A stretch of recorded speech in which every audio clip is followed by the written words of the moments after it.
Welcome to Scrolling to Death. I'm Nikki, and today I'm joined by the lovely Sarah with Mom Uncharted. Hi, Sarah. Hi. So through your platforms, you talk about parenting, you talk about child exploitation online, keeping kids safe. You've been featured in the Washington Post and Forbes and Bloomberg and so many other outlets. And I've been following you on Instagram and seeing you on other platforms for a few months, and you have such a strong voice. I love your videos. What I love about it is you're not afraid to go there and say exactly how you feel based off of the research that you've done. And I really admire that. And I'm curious about your story. How did you get into speaking out about these topics? Yeah, well, first, thanks for the support and the kind words. That's really nice to hear. Sure. You're welcome. So my story kind of goes back to late 2017. I became a mom for the first time, and I naturally followed like a lot of influencers who were, moms at the time. Yep. Thinking that I could gain some knowledge or know what to buy, some relatability, community, even though I was always just kind of a ghost scroller. And I didn't really think much about it back in the day. And it wasn't until 2020, I had a baby the first week of lockdown, and we all went online more. And I just saw a shift. I saw a change. I started to feel uncomfortable with the amount of information parents were sharing and the images they were posting. And I kind of had a light bulb moment of being like, hold on. I'm a stranger. Why do I know about this child's recent diagnosis? Like, why am I seeing this kid on their walk to school? Like, it started to make me feel uncomfortable. And so I started talking to friends and family, and they're like, oh yeah, no, totally. Like, I get it. I see that too. It's, a lot of oversharing online. And I thought, no, I really feel like this needs to be talked about. I want to know, like, do people in the online world also feel this? Like, I can't be the only one who thinks that the state of sharing is just crazy. And they were all like, okay, well, like, if you think that, what are you going to do about it? And I, one day on a whim, never having, checked out the app before, I downloaded TikTok. And I started sharing my thoughts and like just general parenting stuff, mom stuff, pandemic stuff, trying to get like my footing, like who am I going to be? What am I going to talk about? And every time I talked about these subjects, I had a lot of curiosity and interest. And I thought, well, this is what I want to talk about. So let's just niche down and talk about that. And here I am almost 2 years later, kind of, the face of the, I don't know. I don't even know what I would be advocating for child privacy, stopping the exploitation of kids, keeping kids safe, advocating for kids, I guess. Yeah. And you've really narrowed it down. Like I know when I see your video, I'm going to get something good and I know what it's going to be about. So it's funny. 2020 is like it makes sense, but the year when everyone that I've talked to had these aha moments. I also had a baby in 2020 and 2017, so we're aligned there. Oh, yay. And 2015. So okay, you're ahead of me. Yeah, a little bit. I'm going to call it at 2. I'm calling it at 2. I think we're good at 3. Well, we'll see. We go back and forth. I know. But yeah, I agree with you. 2020, I started just feeling really funny about sharing my kids online because my daughter at that point was 5. And so she was growing up and starting to become a girl. And I was like looking at her and she used to do these, she still does. She loves to dance. She hits the beat. She like really loves dancing. And so I used to post a lot of videos of her dancing and everybody loved them. Yeah. But I just started feeling really weird about it, especially that year. I mean, watching Social Dilemma, COVID, being online too much. And I will say that I also noticed a lot of moms, especially posting happy-go-lucky, like everything's perfect, I'm so grateful, photos and videos, but I knew them in real life and I was like, that's not how they're speaking to me in real life. Yeah. So it just felt fraudulent entirely. Feels like a performance a lot of the time. Yeah. And I'm not interested in spending time, playing into that. And so 2020, I deleted Instagram and obviously stopped posting my kids that year. And it was great. Like nothing, the world didn't end. You did the full delete, eh? Yeah, I did. Oh, good for you. I stopped posting my kids first. And then after a few months, your profiles turn into just photos of your kids. Of course. And so I was like, why do I even have this anymore? Just to scroll. And I did. Every time I scrolled, I was like, that's fake. This is fake. This person I know had a hard day. Like and I was just like, I feel worse after scrolling. And so that's a big thing to reflect on, right? Yeah. Yeah, it was. And so, re-signed up this year with my podcast Instagram, and funny enough, like started adding a couple friends and realized very quickly, nope, I don't want to be connecting with friends on here because it's just too layered. I think that's a lot of the reason why I downloaded TikTok first, was because I didn't have any like friends or family over there. So I was like, oh, I can like just do this and play around with this and share these opinions, and no one will really know that I'm over there, and no one can really like critique or criticize. And then I started to gain like some momentum, and news outlets started reaching out, and I was like, I think I should probably say to my parents that you might see my name mentioned here or there, right? So then the cat was out of the bag. But everyone was really like supportive. Yeah. Because you're coming from a place of concern and place of vulnerability, and like this is all the stuff we're going to talk about today is affecting every parent. And it's really important that we understand the facts of what is happening with our children's identities online. Let's get into a few of these things. And why don't we talk about sharenting first? So sharenting meaning sharing your kids' photos, images, and information on the internet. So in your opinion, what are the biggest risks of sharenting your kids? The two biggest, in my personal opinion, are privacy and informed consent, that it is an invasion of their human right to privacy and their ability to consent to the places in which their image and information is. So that would be the biggest thing. And then it kind of spirals from there, right? With the advancements in technology, specifically AI right now, like parents need to recognize that when you lose control of these images that you're posting publicly, and the data that you are sharing in regard to your children. We've heard some pretty terrifying stories with digital kidnapping, or parasocial relationships developing into stalker relationships. Just the dangers of sharing your kids online. But I always go back to, I think the biggest risk is children growing up and feeling that their privacy was invaded on a very public forum. Right. And they look back and there's these thousands of photos of them online, and they're like, Mom, like, yeah, I couldn't imagine feeling that, right? Well, and I think it's also like that goes to all parents privately and publicly, right? The safer option is to share privately with a curated list of family and friends. If you're like, oh, well, my account's private, and I'm like, you have 1,300 people following you. How private is that, right? Right. I think even on private accounts, parents can still overshare images and information about their children. And I have people regularly who come to me and say, well, like, I remember being embarrassed about my mom hopping on the phone and telling my aunt about my, terrible bullying or my report card or things like that. And now in this digital age, it's just magnified for these kids. Yeah. And I will say this horrible thing I heard, that most photos that are taken for child sexual abuse material are taken by someone that you know. Yeah. May not be, your family member or your best friend, but someone that you think that would be in that private group. Just something to throw out there, that private isn't always private or safe. Well, exactly. Yeah. One stat that regularly comes up is that, over 90% of children who are victims are abused by people they know, right? Yeah. And that's so sad and horrifying. So you mentioned consent. And I think this is a hot topic, is when your kids can not only consent, but meaningfully consent to being shared online. Like, what does that actually mean? And I saw a video, I think it was yesterday, Lisa D'Amour, who's a popular psychologist and author. She posted a video. She was asked about what age are they old enough to consent to being shared online? And she answered like 6, 7, or 8. We should be getting their permission. And I was sort of shocked at her answer. Yeah. And not to like shit on her, but I'm sure there was more to her answer than that quick little clip.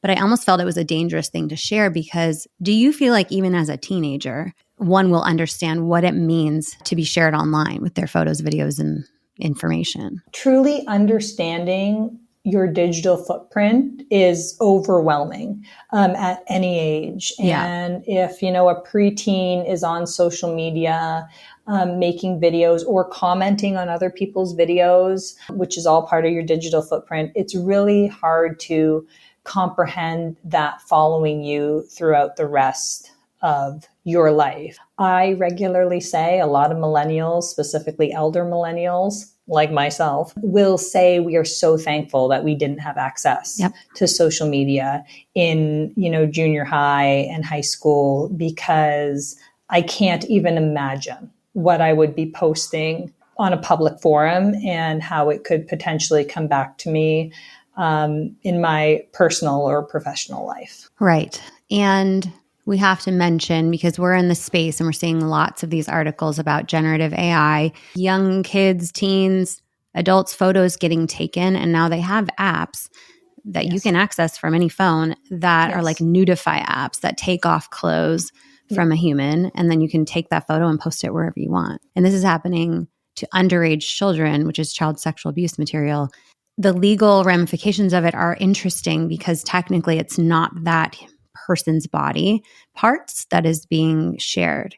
And so since it's comparative to like a doodle or an art piece of art that's been created, the legal part hasn't caught up. Yeah, the laws are really behind all of this in regard to, you know, privacy and online safety, keeping kids safe online, and specifically AI. The legislation is exceptionally behind. Yeah. I wondered, like, how did we get here from just sharing your children with family and friends to using them for content, meaning the option to make money off of the content that you create with your children? Did we just like fall into it? Honestly, I kind of think we did fall into it. Like, I kind of think we did. Like, I think it started, you know, with the mummy bloggers of back in the day. You know, they weren't overly, it was a lot of texts back then, but like stories of their children and things like that. And then they started incorporating some photos, and then they could generate ad revenues from banner ads and things like that. And then, Facebook pops up. Oh, well, now I can have a Facebook page, and it's asking me to share a little more. Okay, I'll put a few more pictures on there. And then Instagram pops up. Wow. Okay. Let's keep this going. Oh, now this brand is interested in me. Okay. Well, now I can work with, you know, Disney or whatever it may be. If I just, you know, share my kids in princess dresses and advertise this movie, and I've made thousands of dollars. Okay, let's keep going. And I think it was just kind of like, I don't think it was calculated, to be honest. I think it was just technology was evolving, and like with it, it was just more sharing, more time online, more photos, more videos. And next thing we know, literally, there is no boundary between personal and private. And now parents are able to profit off the human existence of their children. And again, no laws or regulations protecting that. But in general, I think, you know, it was a natural progression with the influencer industry. And there was just no pause to think about it until semi-recently. Yeah. And we all know, you know, historically when we go online and we look at photos of our friends' kids and that content as well, right? Like we all love seeing how these little cute kids are doing. And the social media companies really saw that as an opportunity, right? Like, let's take advantage of the fact that people enjoy kid content online and potentially will pay for it. I saw a video that you shared on Instagram. So just defining child exploitation, and you said it's when someone uses a child for financial gain, sexual gratification, labor, or personal advantage. And you said that 3 out of 4 of those are what influencers and family bloggers have done. So the very definition of child exploitation is directly linked to what family vloggers are doing online. And so do you think there's a way for parents to have a family style vlog and make money without exploiting the children? I think there's a lot of parent influencers right now online who are making money and producing great content, and it doesn't involve their kids. Because I think what parents need to remember is we relate to other parents. friends, right? Like Yeah. I relate to you in your stories, and that's the relationship I'm seeking. I'm not seeking to have a relationship with your child. Right. That's uncomfortable and Creepy. bizarre and wrong. Yeah. Creepy, right? You know what I mean? And I hope that is what people start to realize, is that, we can still have these parental communities and support each other and tell our stories and have a few laughs and stuff. But our platforms don't have to be built upon our children and their likeness, their image, and their information to be successful. Right. And you would think, like, if I somehow had a family channel that my kids were in and I was making money, that I would be putting it aside. Normal people, you would think, would put aside money for them. But legally, you don't have to, right? What's going on with regulation around this? Yeah. So, in the child entertainment industry, there's what's known as the Coogan Law, which protects a small percentage of the income these children are generated. But those entertainment laws don't pertain to children of influencers and family bloggers. Again, laws are behind. However, they are starting to pop up. So there was one introduced in Washington State. It stalled. However, it was replicated in Illinois over the summer, and it was actually passed. Now, is it perfect? Absolutely not. But is it a step in the right direction? Yeah, definitely. Right? And Maryland just announced the bill this week that is introducing a similar bill, but also including the right to be forgotten. Now, again, the right to be forgotten was included in the Washington State bill, and that didn't pass because creating these bills in America are really tough in regard to parent-child relationships and privacy and the laws in general being behind the digital world. So it'll be interesting to see how this Maryland bill moves forward and if that stays in it or not. Okay. And I recently interviewed Leah Plunkett. Adore her. Yeah. And her book's called Parenthood. I highly recommend it. But she did mention this right to be forgotten. Can you explain that part? Yeah. So the right to be forgotten is essentially that when a child comes of age, 18, in America, that they can request that their digital footprint is essentially removed from social media platforms. And the platforms, not just the parents, the platforms have to remove the content. However, as somebody who's not familiar with like data and privacy laws and things like that, it's a little confusing or overwhelming to me because, well, things take off so fast. They get reposted and people download them to their computers. And so now the child, like, it could all be removed from that one channel, but does that mean it's been removed from across the internet? Is that even possible? What if the next day somebody who's developed a parasocial relationship with this child creates an account and starts to pop up all the stuff that's on their hard drive? I get very overwhelmed thinking about how is that even possible? Right. And that only applies to children who were used in one of these channels that made money, right? It's not like any old kid turns 18 and under this law, they can be like, I don't want any of this online. Yeah, from my understanding of the bill, this is specific to like the family vlogger and influencer children. Okay, yeah, that's how Leah explained it too, so that makes sense. I wish it could be available to any kid, right? Yeah, and then there's also, to play devil's advocate, what does that mean? Does that mean parents might be like, well, if they can just delete it, then I can just continue to exploit them? Right. They have an out. And if they don't want this when they're 18, right? And that's something that I hear regularly, because oftentimes influence will justify a post or a video and say, well, if they don't like it when they're older, I'll just delete it. And I'm like, but it doesn't really work like that. No. Articles have already been written and accounts have already been created, and it's not that simple anymore. No, things get duplicated. Just even one of my videos, I've had multiple people say, I saw you on X. And I was like, I'm not on X. And they're like, it had 4 million views. And I was like, excuse me? Yeah. And, someone named Robbie Starbuck had reposted one of my videos, not tagged me correctly, but that's okay. So these things get taken and placed on other platforms and you won't even know. Well, and we're consenting adults who, are taking the choice to be here.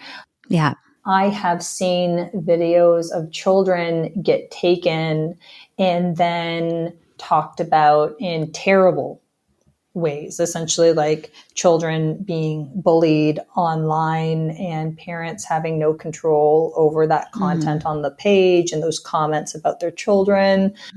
I've seen a lot of children of influencers have like fan pages, which is crazy.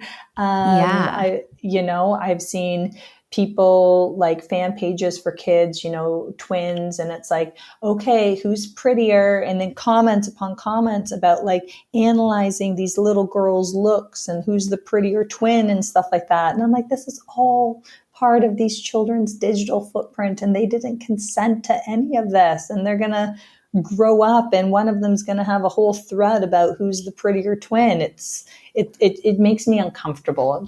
It's concerning. Yeah.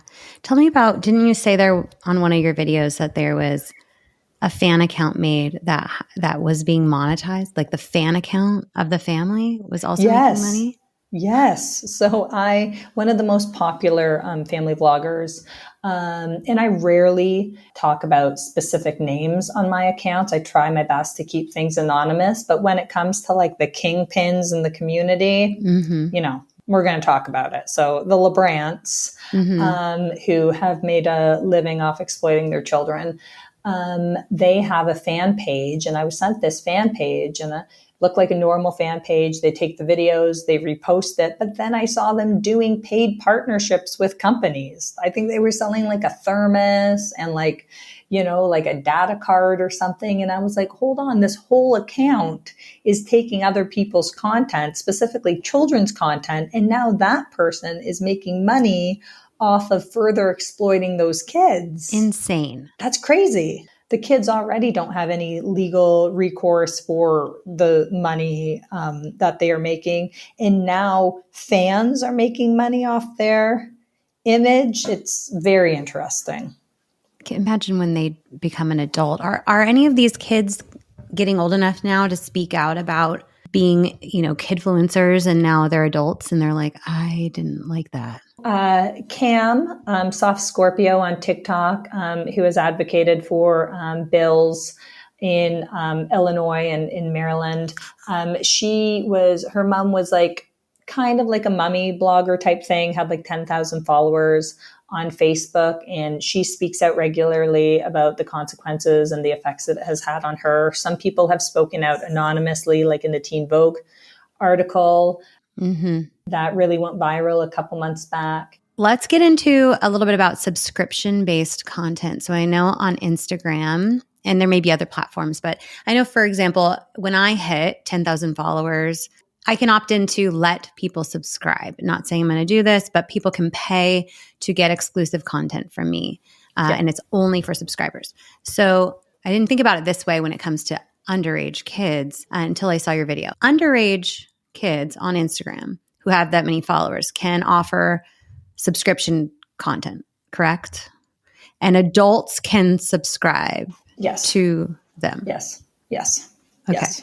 And that's cool with everybody. I don't think it's cool. No, like that's like allowed. But the parents profiting off of it might think it's cool. So how this evolved was I was always coming at this from a privacy and consent standpoint. I didn't know about like YouTube. Like I had heard about YouTube family vloggers and I had heard about like dance mom type content, but like I wasn't in the know until like I started talking about these subjects and people would send and, you click down a rabbit hole and boom. Yeah. So I was clicking down a rabbit hole one day and I noticed that there were kind of like a circle of young girls, I would say between like 8 and 12 who were being exploited, had like parent run accounts. That's something that if you see an account that's only children on Instagram, it has to say managed by parent or managed by management. That's like their loophole around exploiting kids on the platform. And I noticed that a lot of these young girls had the subscription button. And I couldn't help but think like, well, if the majority of their content is them publicly in limited attire doing like, questionable dance moves, questionable songs at young ages. Then what does their exclusive content look like? What's behind the paywall? What's behind the paywall? And then I was like, okay, well, like who is following these accounts? Who could potentially be behind the paywall? And I have a very supportive community, many who are in the influencer world, marketing world.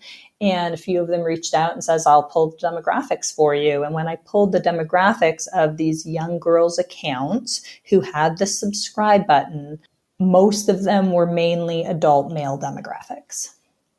So you could assume that if 70% of their following on Instagram is identifying as an adult male, I could make an assumption who is subscribing to exclusive content of a young girl in leotards. I don't even have words for this. Like, I'm sorry. I know it's really hard. It's really heavy. Yeah. And it's like become normalized. And I think I think it's completely mind-blowing that Meta is allowing adults to subscribe to exclusive content of children. And that's what it is, because if they're allowing parents to have entire accounts that are just images of toddlers dressed up like young adult influencers or little girls in dancewear and stuff like that, then adults have credit cards to subscribe. Like you put two and two together. Who else is subscribing to this stuff? Like, what's the world in which this is appropriate? There's none, right? I have yet to be able to think of a justification for this type of content. So you're telling me people at Instagram sat around a conference room and were like, okay, they had to have discussed this, right? Like, we're going to offer subscription content, but what about these profiles that are young children? I don't know what's going on. Right? It's like at Instagram. I don't know what's going on at Meta. Like it's just damning article after damning article over the past few months, which the Wall Street Journal has covered in depth. And I just don't know how it's allowed. I just don't know how this is allowed. I mean, it's a money grab. Yeah, I don't think in any society adults should be able to subscribe to exclusive content of children. No. I just don't think that is right in any way, shape, or form. And then I've never subscribed to anything like this, so I don't know what's behind the paywall, but I can make some assumptions. If what I'm seeing on their public profile looks like this, then it probably looks similar to this. And then sometimes they're like, and exclusive chats and live this. And I'm like, what are they doing on a live chat with adult men? Adults. Yeah. I mean, it sounds like OnlyFans featuring kids.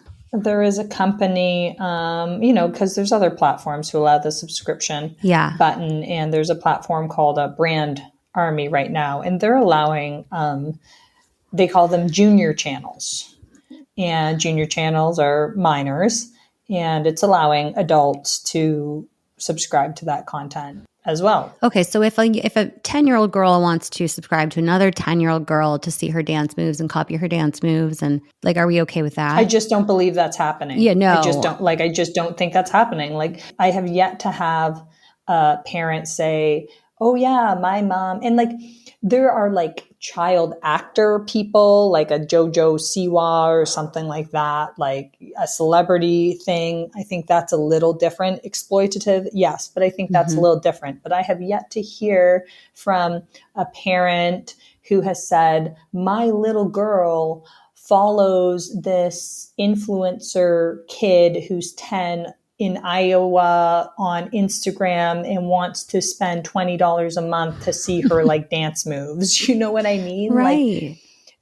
They're just kids being exploited by their parents. They're not celebrities or anything like that. And I think that's a really sad part too, is that they think because they have hundreds of thousands of followers that they're models and celebrities and influencers and dancers, but really they're just little girls being exploited by their parents. So sad. And the reality is so much darker in their support, quote unquote, supporters, right? Yeah. And that really hurts my heart. It really does. And I feel like thing after thing that I hear about big tech and these platforms, just reinforces my decision to not let my children go on them until there's legislation in place or it's reasonably safer.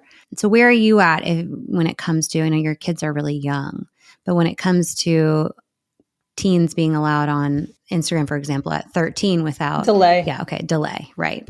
I'm a delay smartphones until I really am a fan of the wait until 8th account and what they advise, and delay smartphones and delay social media. Now, I don't think there's necessarily like a magic number in regard to like 16 is the magic number, because I think all kids develop differently and families are different and the way parents parent is different. But I do think 13 is still too young to be in these worlds. I would more advise like 15, 16 to enter into social media. As it stands right now, it's a really hard place to be. Right. And I know a lot of experts that I speak with, they're all about communicating, right? So whenever you give it to them, you have to have open communications about it. A lot of experts are advising parents, scroll through their feed, just experience it like they're experiencing it for 5-10 minutes.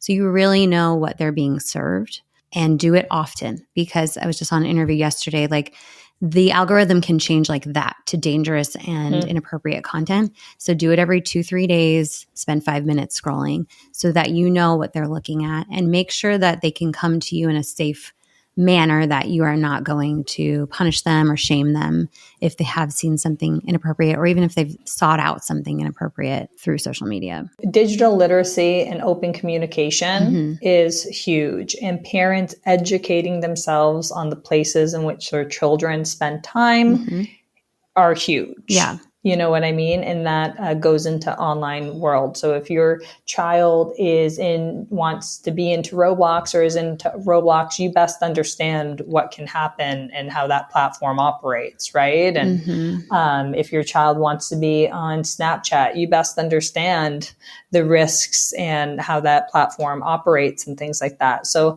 I think parents really need to know about the spaces in which their children are spending the majority of their time these days. Right. Yeah. I'm having that Roblox discussion right now in my household. Yeah. And I'm having to, just even educate my husband on what I've learned about Roblox and the people that your kids can get connected with on there, and a terrible story about a girl.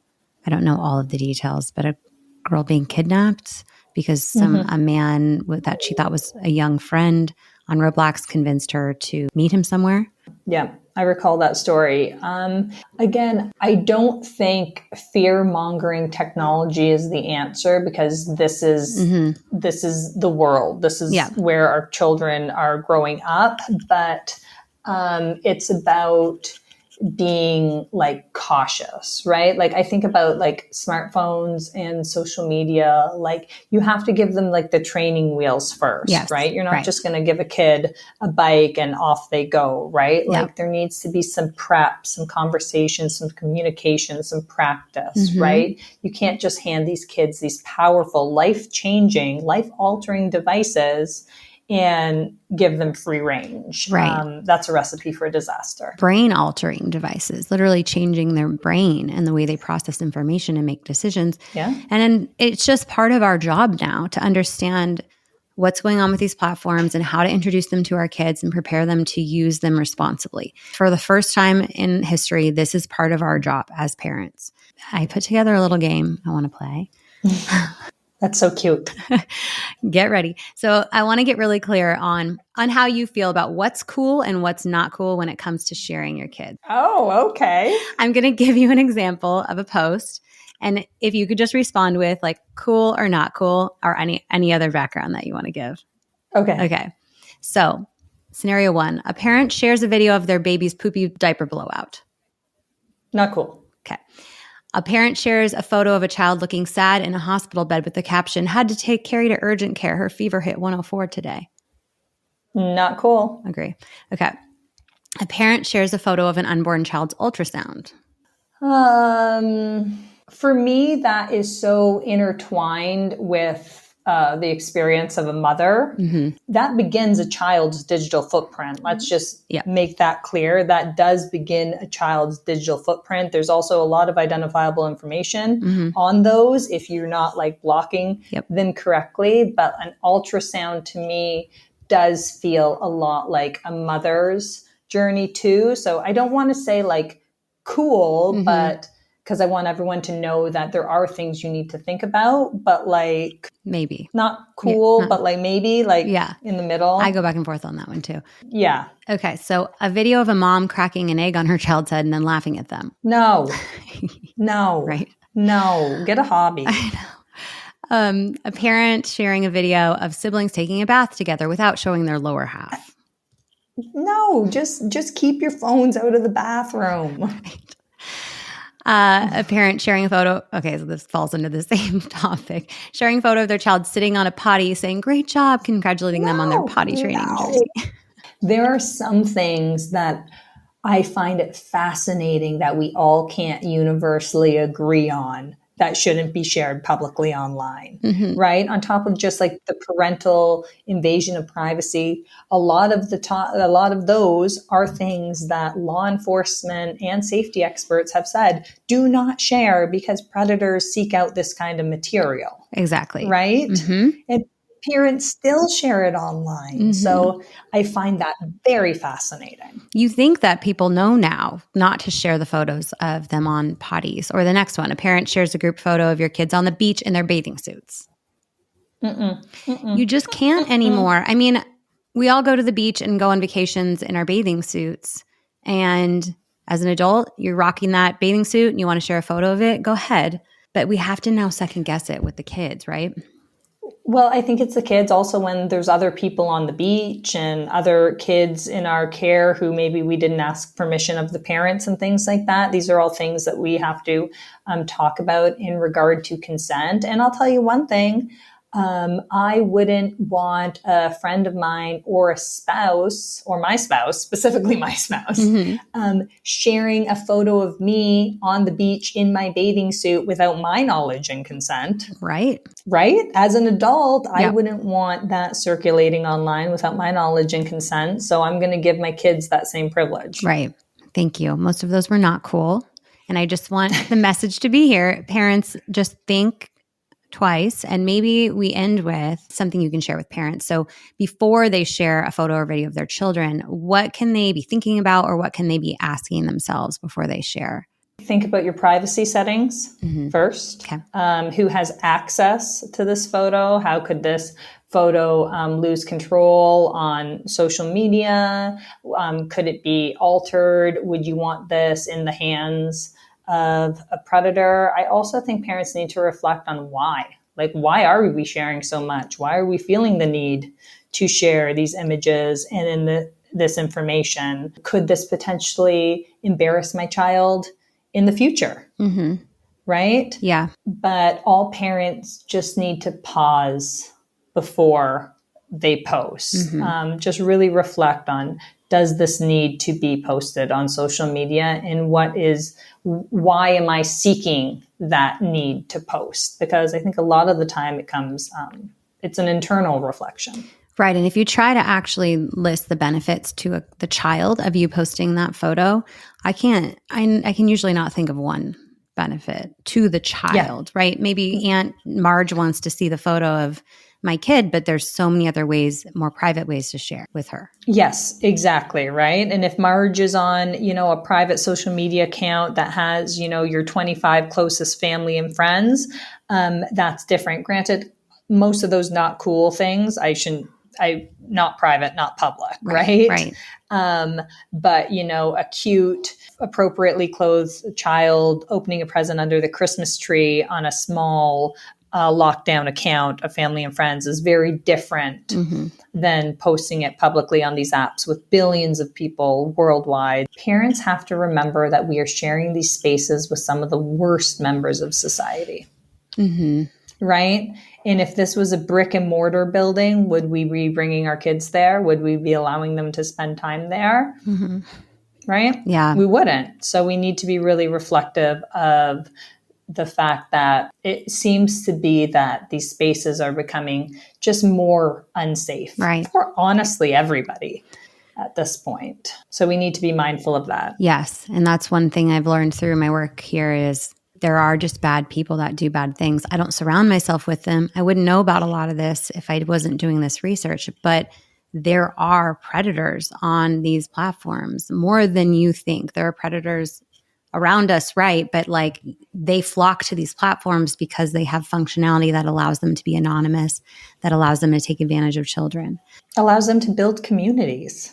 Right, of like-minded. Find each other, help each other, right? It's really concerning. Yeah. So if parents want to know a little more, I would look into the recent articles specifically on Meta and Instagram that the Wall Street Journal has done, because they're uncovering, because I think that's where a lot of specifically mothers are spending their time and sharing their kids is on Instagram. Yeah. And the platform is allowing these individuals to thrive there. Yeah. And that's scary. And now that a lot of states are suing Meta, they're uncovering internal documents that are being exposed. And so that's where, we're getting this information, and Wall Street Journal is covering it. You can go to Sarah's Instagram or my Instagram and get little clips, short snippets of what's going on there. Pause before you post, reflecting on what you have previously shared, what you are sharing now, and to not feel bad about prior quote unquote mistakes, because a lot of these conversations weren't happening until recently, and that maybe we can't change the past, but we can move forward in a different direction. So being mindful starting today on the way you share, maybe going back and, shutting your account down, clicking private, removing images that you no longer think are appropriate. That's something parents can do. And also being mindful of the content you are engaging with and following. Are you following people who would not have successful platforms if it weren't for their children? Are you following a lot of kids as content platforms who are having their privacy and right to informed consent invaded, right? Over the holidays, instead of doom scrolling, scroll through your, following list. Who are you following online? Because it's probably time you click unfollow on some of them. Sarah, thank you so much for being here. I know this is a tough topic. You live in it every day, but it's so, so important that parents get exposed to what's happening in the world of child exploitation and parenting and digital identities and all of these things. So I appreciate you dedicating your time to helping parents understand these things. Thank you again. And I appreciate all you do and being an ally and elevating this message. So thank you for having me, Nikki. Thank you, Sarah. Thank you, everyone, for listening. I'll be bringing you lots more important information around social media, around tech, and all these topics that we need to be informed on. So I'll catch you next time.